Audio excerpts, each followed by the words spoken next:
mystery in our history.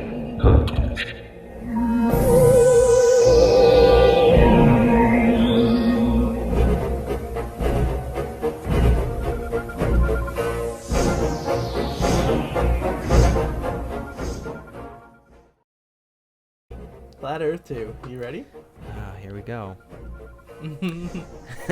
Hey everyone, thanks for listening to the Mystery in Our History podcast, where we take an in-depth look at all things urban legend and conspiracy theory related and how they came to be.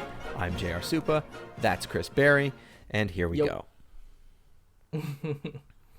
So after a nice, much-needed break from this particular subject matter, to talk about psychos handing out poison to unsuspecting kids, we are back to continue our Flat Earth series. Woohoo. Exciting. If you say so. We left off on the last Flat Earth episode discussing Samuel Shenton, the founder of the Flat Earth Society, his life and the events that transpired to create the FES, and then his death. So let's pick up on this episode with the FES, what they believe, and how they justify those beliefs. And a couple things before we get started. So I want to be completely clear on this. We reached out to the FES multiple times to try and get an interview and hear straight from the donkey's mouth what they believe and how they justify it.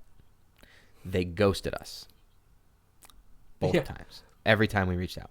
Ghosted. So everything we are discussing today comes directly from the FES website and wiki. That's right, folks. They have their own wiki. So if we misinterpret anything, too bad. It's their fucking fault for not emailing me back. We try to be professional about this. Yep. They're a bunch of cowards. Come debate us, cowards. That's right. Number 2. These flat earthers believe a lot of stuff. So there's a ton of content to discuss, and we're going to try and cover everything in this episode, but it's probably going to be in multiple episodes, at least one more, if not 2 more. We're not going to do is talk for 2 straight hours on this topic, because we may blow our brains out, never mind you guys. Again, for me, that's literally still on the table. So here we go. I'm sure science will prove us wrong, and we'll come out of this flat Earth. Well, we'll come out as flat earthers after, guys, because the science is going to be so strong in this episode, I believe, right? That's what it's all about. Oh, he's going to kill me. Anyway, for the record, also disclaimer. We are not sponsored, still looking to be sponsored by Natty Light, but I filmed another podcast today, another project that's coming up. I don't want to say anything else about it because I don't know if when this gets released, an episode of that will be released yet. But we have another project. Four Guys Media Network has another project coming soon, starring myself and another friend of ours, Billy. And so we filmed, we actually recorded 2 episodes today. We did a marathon session. But I'm like 4 of these deep. Okay. So just a little sauce today. Papa's feeling a little buzz going on right now. So I'm like, this is half a can left, and once it's gone, I'm going to stop. But I just want to let you guys know if I look like my eyes are starting to close or if I'm overly aggressive towards the flat earth topic tonight. It's partly because I hate it, and it's partly because I'm a little sauced. Yeah. You might as well just get another one on deck, honestly. Just keep it going. I was thinking about it. Dude, it's $25.50 for a 24-pack of these. It's cheap. Yeah. It's cheap drinking. It's awesome. Claws are 6 cans for $10. Put that in perspective. White Claws are way more expensive than Natty. And Natty's delicious. Anywho, super digressing. Let's start with the FES, otherwise known as morons. Again, just about All of our information is coming from the Flat Earth Wiki, a website linked directly to the FES homepage to answer questions about Flat Earth. The website is, quote, dedicated to unraveling the true mysteries of the universe and demonstrating that the Earth is flat and that round Earth doctrine is little more than an elaborate hoax, end quote. Elaborate hoax. I guess that's the best they can all come up with, huh? It's just a hoax, y'all. It's just a hoax. Like the moon landing. Jesus. Yeah, what a hoax. Well, I mean, we're going to get into the moon landing, but that's beside the point entirely. Yeah, right. We'll get there, guys. Don't worry. Here is the rest of their mission statement. The Flat Earth Society has dedicated itself to starting science afresh from the ground up to begin to see the world. I know. We couldn't even get one sentence in. Start again. The Flat Earth Society has dedicated itself to starting science afresh from the ground up to begin to see the world without bias and assumption. Experiment and experience has shown that the Earth is decidedly flat. Time and time again through test, trial, and experiment, it has been shown that the Earth is not a whirling globe of popular credulity, but an extended plane of time's immaterial. So the beginning there is way too hard to get through without laughing, because starting science afresh from the ground up is rich. That's rich. When you have to start out by saying, hey, we ditched science to prove our point, you lost. You automatically lost. Like, holy shit, dude. Oh, so Jesus true. Christ. Just adjust the cam there. Little cam just. All right. They continue. Their mission statement's longer than like a normal mission statement, but that's beside the point. Throughout the years, it has become a duty of each Flat Earth Society member to meet the common round earther in the open, avowed an unyielding rebellion, to declare that this, his reign of error and confusion, is over, and that henceforth, like a falling dynasty, he must shrink and disappear, leaving the throne and the kingdom of science and philosophy to those awakening intellects whose numbers are constantly increasing and whose march is rapid and irresistible. The soldiers of truth and reason of the Flat Earth Society have drawn the sword, and ere another generation has been educated and grown to maturity, will have forced the usurpers to abdicate, like the decayed and crumbling trees of an ancient forest, rent and shattered by wind and storm. The hypothetical philosophies which have hitherto cumbered the civilized world are unable to resist the elements of experimental and logical criticism, and sooner or later must succumb to their assaults. The axe is uplifted for a final stroke. It is about to fall upon the primitive sphere of the earth, and will surely cut the cucumber down in veritate victoria. Okay. Wait, JR, you gotta hold up here. What the actual fuck did you just say? Like, did you just say that these guys are saying with no real evidence that they are right, and that they know they are right because they did some experiments that proved nothing?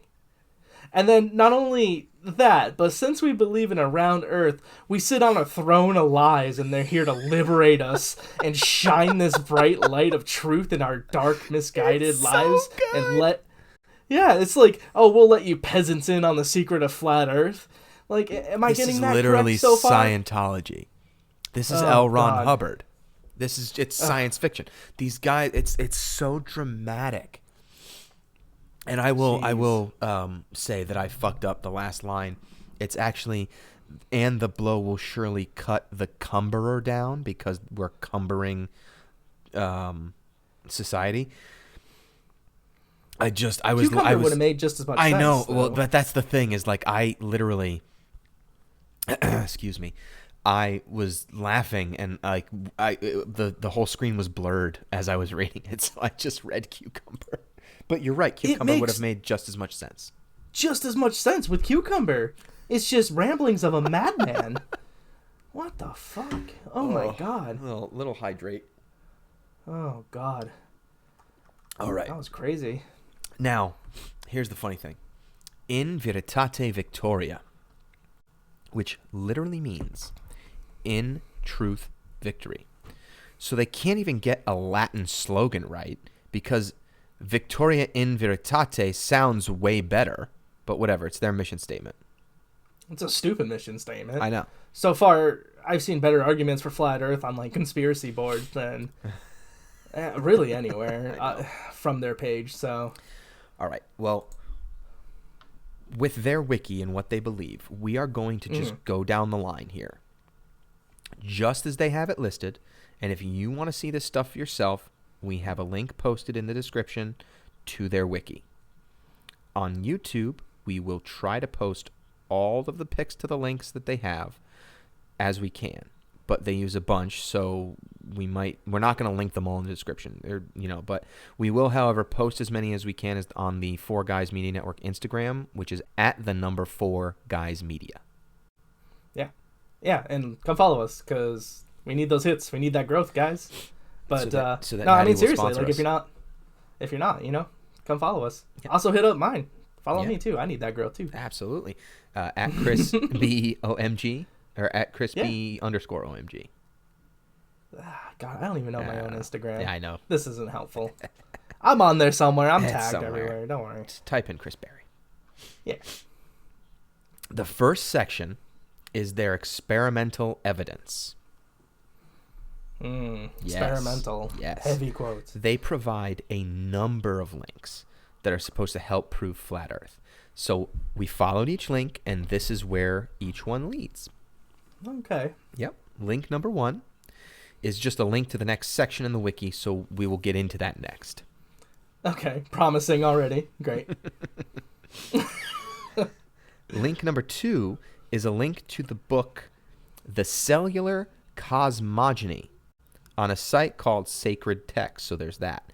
But the site is essentially just pulling excerpts from the book to support the same theory as link 1, which is technically link 2.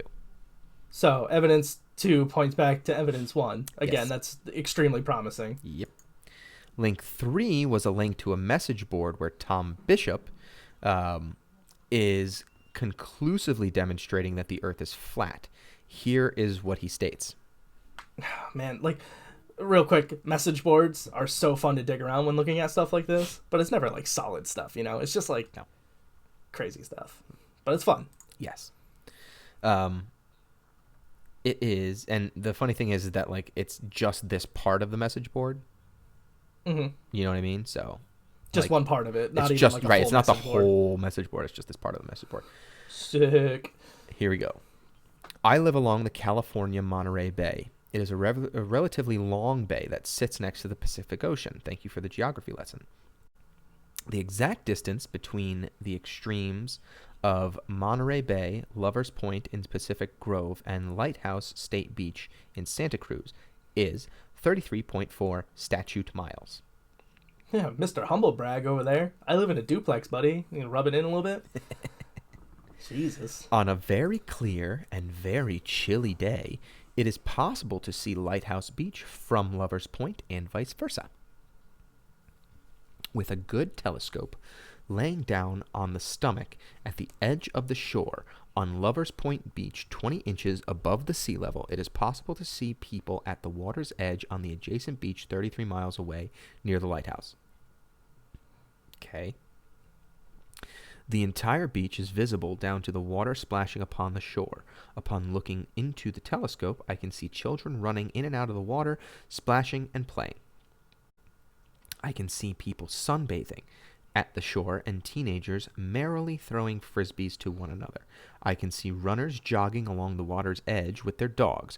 From my vantage point, the entire beach is visible. This reasoning is about as complicated and solid as like arguing with a toddler. It's like a round Earth scared him, so now he has to talk up flat Earth to calm himself down. It's not going to get better. Oh boy, I'm already sad. If the Earth is a globe, big if, and is 24,900 English statute miles in circumference. The surface of all standing water must have a certain degree of convexity. Every part must be an arc of a circle. From the summit to any such arc, there will exist a curvature or declination of 8 inches in the first statute mile.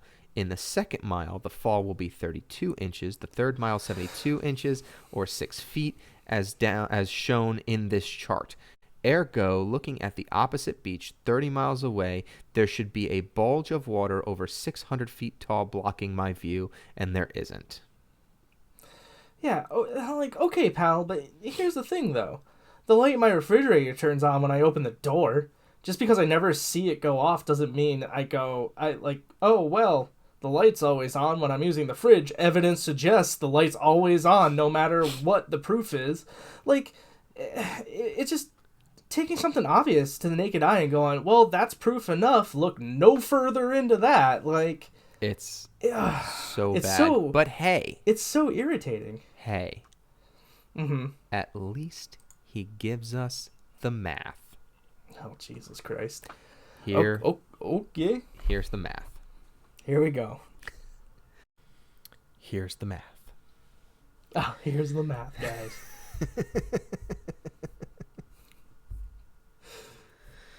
Oh, goodness gracious. Okay. Suppose, if you will, that the Earth is a sphere with a radius of 3,963 miles. That's all.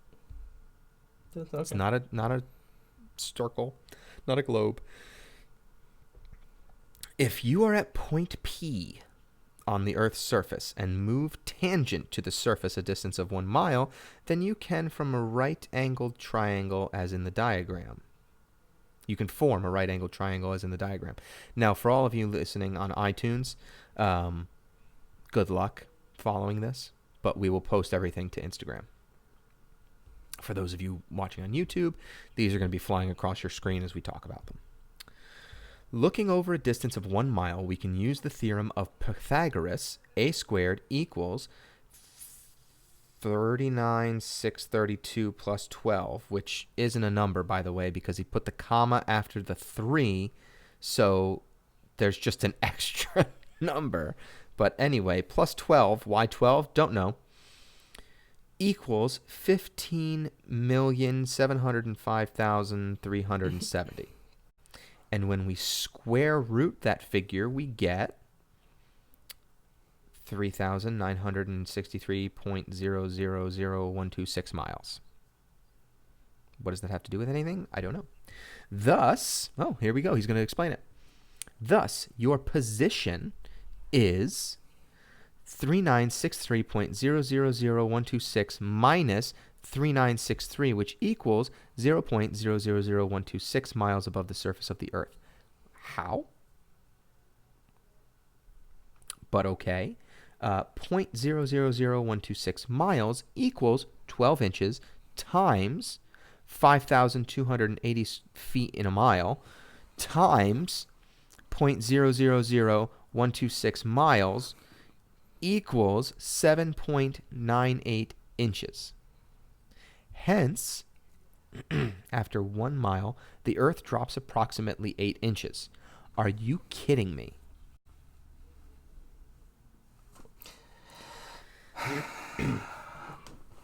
Ergo, looking across 30 miles, the Pythagorean theorem becomes a squared equals 39632, which again, I think he's just adding a fucking number, plus 302 equals 15,706,269, and when we square root that figure, we get a 3,963.113549. Thus, your position is all this math, blah, blah, blah, above the surface of the Earth, the exact same thing.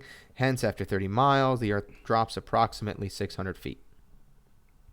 Okay, cool.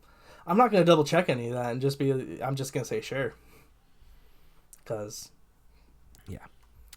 you lost me there. Yeah, just a little bit. Believe me, I lost everybody. I'm pretty sure everybody just turned off the fucking podcast at this point. But for those of you who are still listening, he goes on to say, whenever I have doubts about the shape of the earth, I simply walk outside my home, down to the beach, and perform this simple test. The same results come up over and over throughout the year under a plethora of different atmospheric conditions. Oh, weird. Jabroni is like, oh, the Earth stays the same no matter what the weather is like. What an idiot. Yeah. Cool. Great statement. He goes on to say there are a number of different methods to calculate the drop of round Earth. Go ahead and look some up. Try a few out. You will find that the drop while looking over 30 miles is on the order of 600 feet. Jesus, dude. Moving on. Yeah. Yeah, exactly. Link 4 is supposed to be Professor Mark Fonstad of Southwest Texas University mathematically demonstrating the Earth's flatness, but instead it's a link to a website that sells random items such as apparel, much like the site Touch of Modern. Cool. Yeah. Hey, selling merch is defos proof of flat Earth. God, these are like the Jake and Logan Pauls of science. Jesus Christ, dude.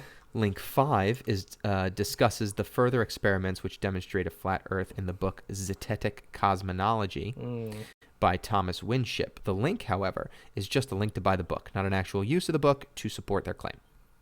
Cool. And of course, more Zetetic science, the fake science, we couldn't get the results we want. Yeah. We can't get our results we want with real science, so we come out ahead with fake science. And just make this up instead. Yeah. Pretty chill.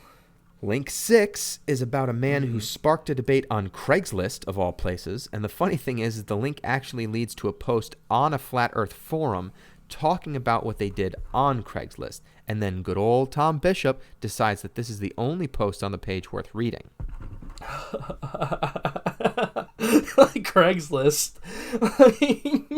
Was his ass hat looking for a used washer and dryer and then just started debating people on the flatness of Earth? I don't know. How does this happen? God, I'm a conspiracy guy. And when I'm shopping on things at Craigslist, I never bring that up. Yep. Just go get your thing. Just go get it.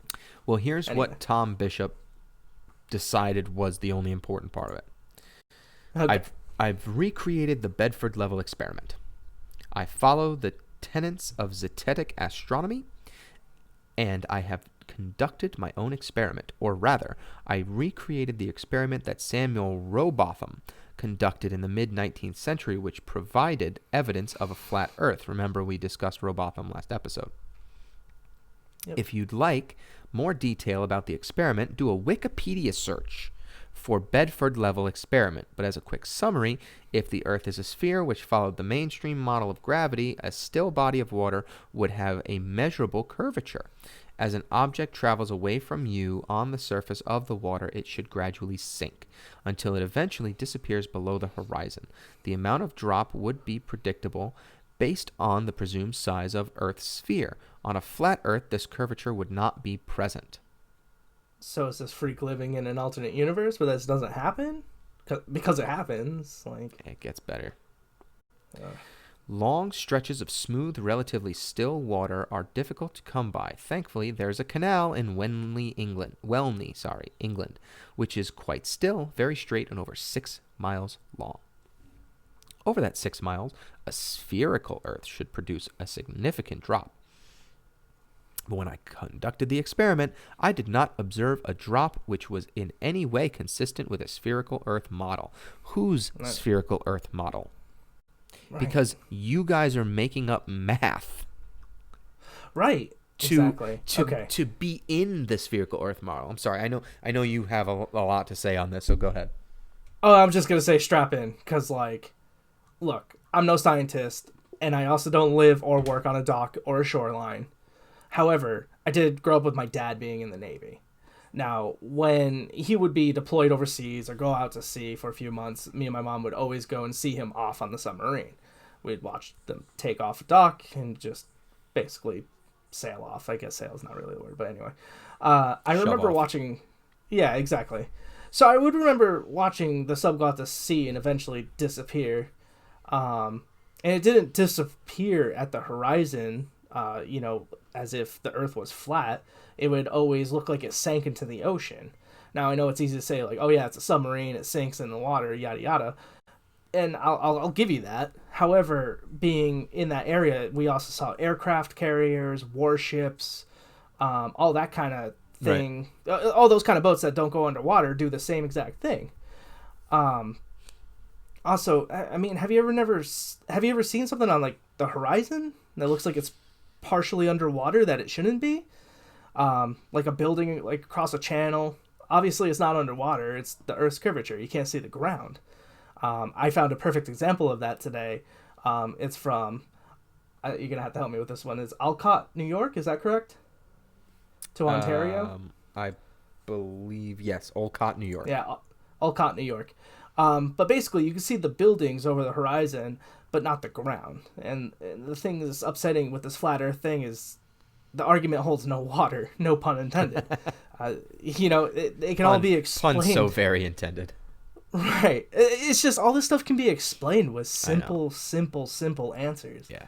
Like, I'm kind of a simpleton, and I don't know, dude. It just drives me crazy. Well, unfortunately, as far as I'm concerned, you lost all credibility when you decided to do this on Craigslist. Try it out on, I don't know, like Reddit or something and see how that goes. I'm sure there's plenty of people that would like to discuss this with you on a forum like that. Yeah, but also, you could also find anyone who's going to argue anything logical, some stupid asshat white knight on Reddit, dude. I have such a love-hate relationship with that website, man. It's just like, I could rant all day, but that's another episode, maybe. Oh, let's do a Reddit conspiracy one. Sure. I don't know what the conspiracy is, but dude, let's just type in conspiracies on Reddit and you'll have a fucking page and a half of them. Oh, yeah. Anyway, link 7 and 8 are both about this Bedford Canal nonsense, but since there's just information on that page about it, we're just going to discuss that instead of beating a dead horse, since we're going to be beating the shit out of a ton of other dead ones for a remainder of this episode. And sorry in advance. Nobody signed up for this. I know. The old Bedford level was the scene of further experiments over the years until 1904. Photography was used to prove that the Earth is flat, which is just insanity. Remember good old Lady Blount? A staunch believer in the Zetetic faith hired a photographer. Hold on. Quick stop. Zetetic faith. I know they're nuts about this, the scientific method system from faith-based results. Yeah, because Zeteticism was essentially, it's just getting looped in with the Bible. God, how did I miss that? Yeah. I just completely missed religion's that. A big thing here. They're idiots. Anyway. Mr. Clifton of Dalmyers, who arrived at the Bedford level with the firm's latest phototelescopic camera. The apparatus was set up at one of the end of the clear 6-mile length, while the other end, Lady Blount and some scientific gentlemen hung a large white calico sheet over the Bedford Bridge so that the bottom of it was near the water. Mr. Clifton, lying down near the Welney Bridge, with his camera lens 2 feet above the water level, observed by telescope the hanging of the sheet and found that he could see the whole of it down to the bottom. This surprised him, for he was an orthodox globularist, and round Earth theory said that over a distance of 6 miles, the bottom of the sheet should be more than 20 feet below his line of sight. His photograph showed not only the entire sheet, but its reflection in the water below. That was certified in his report to Lady Blount, which concluded, quote, "I should not like to abandon the globular theory offhand, but as far as this particular test is concerned, I'm prepared to maintain that, unless rays of light will travel in a curved path, these 6 miles of water present a level surface," end quote. Like, seriously, though? How small do they think the Earth is? It's just like, 6 miles, no curve. Flat Earth confirmed. Also, perception changes when you use instruments. Always. Always. Like, oh, Jesus, man. I know. There's also an article demonstrating the flatness of Earth in the English Mechanic, a scientific journal English Mechanic article, which we will post a link to in the description. The last two links lead to a Frozen site and a site about Terra Firma, the book we mentioned in the last episode that uses scripture to justify that flat Earth. Strong argument, guys. Let's pause here for applause from all of us. Real quick. Now, is the Frozen website Disney's Frozen? Now, are they just promoting Frozen no, too? It's a 404 error. Oh. That's Completely less frozen, exciting. Yeah. No, yeah, it's literally just completely frozen. I was ready to like them again, but I know. So let's move on to the next section. Section number 2. all right. Which is technically link 3 because link 1 was the homepage, but doesn't matter. Yeah. As we discussed in the previous section, the first link they provided under their experimental evidence just jumps you to this section. So let's get into this section titled Ships Appear to Sink as They Recede Past the Horizon. Hey, that's what I said earlier. Come on. Don't Now worry they're just about it, copying me. bro. Oh, yeah. Wait for it. Yeah. Fun fact, no, they're not. Okay, good. First observation I'm going to make here is that if a ship is appearing to sink as it sails past the horizon, wouldn't that imply the Earth is round? Bingo. It does for me, but maybe I'm just stupid, so let's get into their explanation. Do we have to? I mean, logical people are with us at this point, right? I mean, we have to, but I don't We want to. we do have to. All right, we're going to go back to Rowbotham's 19th century lectures here for the nitty-gritty, so here it goes. On the sinking ship, Rowbotham describes a mechanism by which the hull is hidden by the angular limits of perception. The ship will appear to intersect with the vanishing point and becomes lost to human perception as the hull's increasingly shallow path creates a tangent on which the hull is so close to the surface of the ocean that the two are indistinguishable. The ship's hull gets so close to the surface of the water as it recedes that they appear to merge together. Where bodies get so close together they appear to be merged is called the vanishing point. The vanishing point is created when the perspective lines are angled less than 1 minute of a degree. Hence, this effectively places the vanishing point a finite distance away from the observer. Sure. Okay. That's a really long way to say that the boat's going over the Earth's curvature, but yeah, all right. Except he's not. I know. But it's funny because he's making the argument against it, but he's just making the argument. I know. Yeah. Don't worry, it gets better. These guys confuse me. Yep. It They gets are. better, man. Now, all of this is confusing. That's the point. He goes on to say, usually it is taught in art schools that the vanishing point is an infinite distance away from the observer. As so. And these are very visual descriptions. Yeah. So we're just proving points with art school now. Yes. All right. So, Cool, great. again, all of this stuff, if there's a picture involved, we're taking it from the wiki. It's up on the screen, or we'll post it to Instagram. But if you're listening on iTunes or SoundCloud, you're not going to be given justice for this particular part.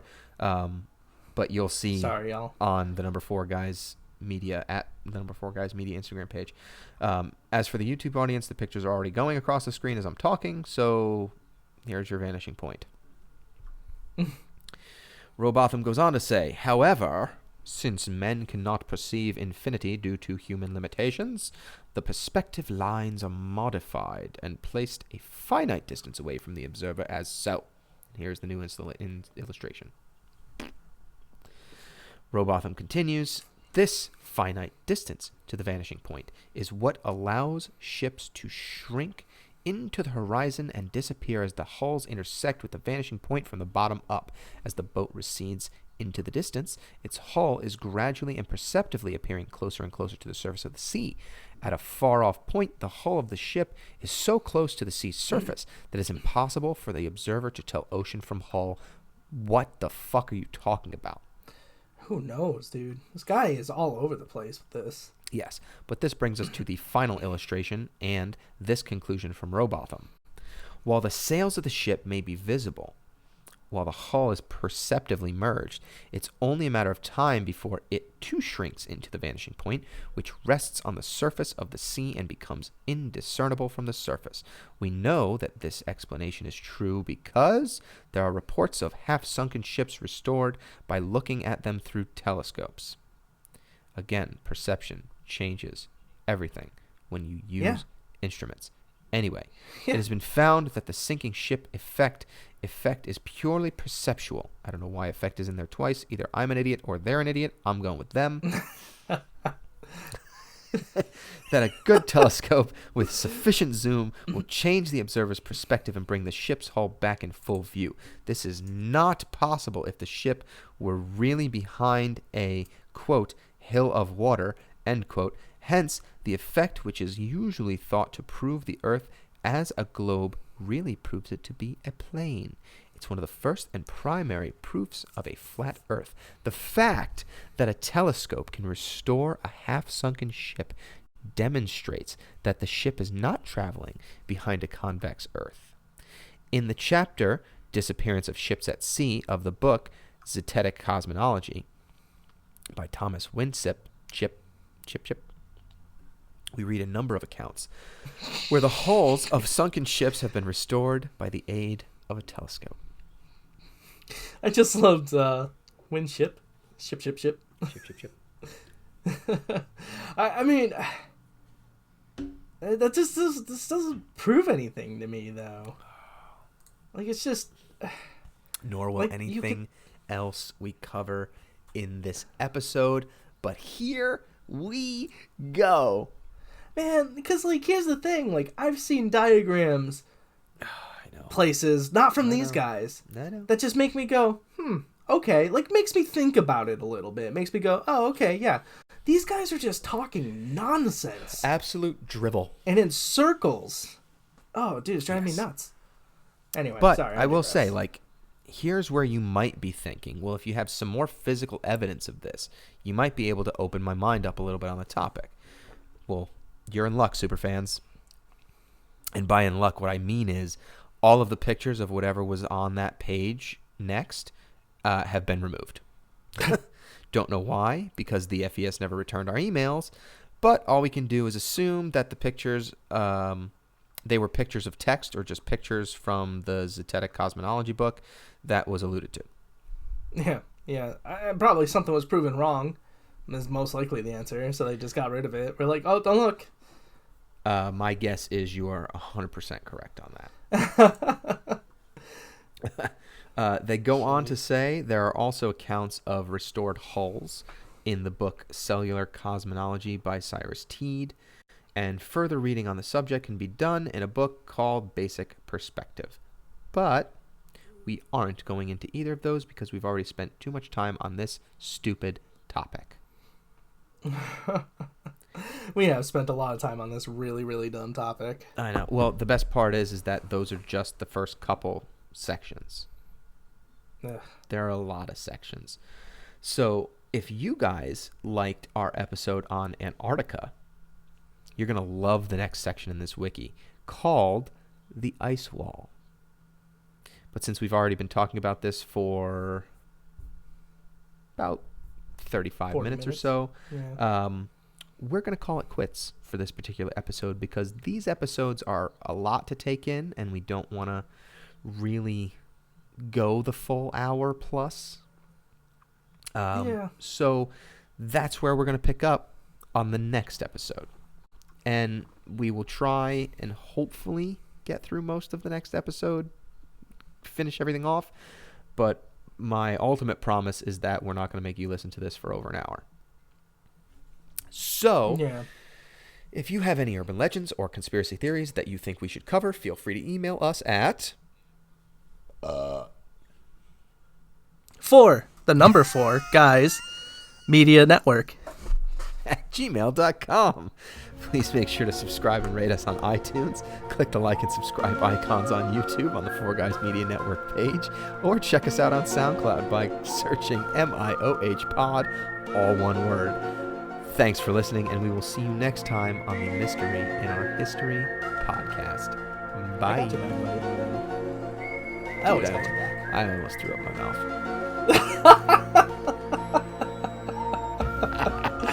Jesus, dude.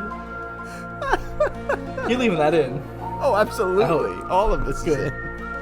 Fantastic. It's just going to fade to black here.